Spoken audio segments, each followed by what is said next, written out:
Tara mga boss, turuan ko kayo. Open nyo lang ang edit app. Click nyo ang plus sign sa baba. Tapos punta sa gallery, hanapin ang na-record. Tapos ito yung na-record natin. At magdrama lang kayo ng ganito.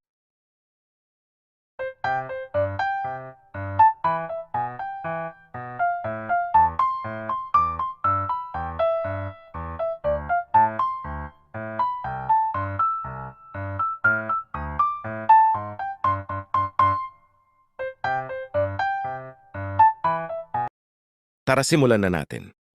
Dito sa unahan, delete lang natin. Yung papasok pa lang tayo. Tapos split natin to. Pagkatapos delete natin yung sa unahan.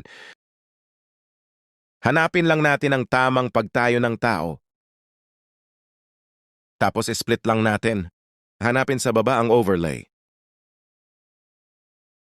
Pagkatapos pindutin ang overlay, drag nyo lang sa kaliwa. Nakita nyo sa itaas naka-overlay na siya? Hanapin lang ninyo yung tamang timing sa pagtayo ng tao. Pagkatapos makuha nyo, lakihan lang natin ang naka-overlay. Tapos ipantay natin. Hanapin nyo lang sa baba ang cutout. I-tap nyo lang at isunod ang auto para ma-remove background. I-tap nyo ang sa gitna kasi hindi na natin kailangan. Tapos delete.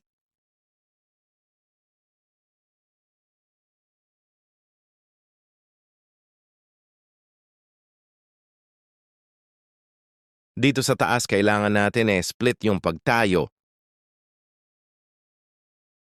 Pagkatapos hanapin sa baba ang opacity, tap nyo lang pagkatapos adjust nyo sa 50.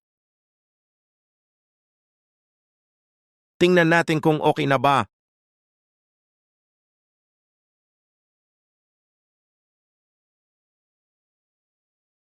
Ayon kuha ng mga boss. Pag okay na kayo na bahala magdagdag ng mga music at sound effects.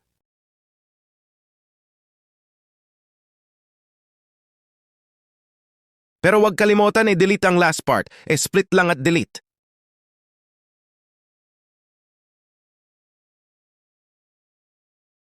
Subukan muna natin kung okay na ba.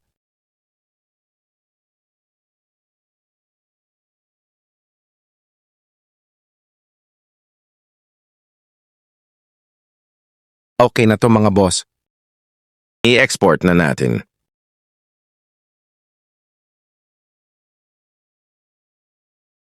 Ito na ang result mga boss.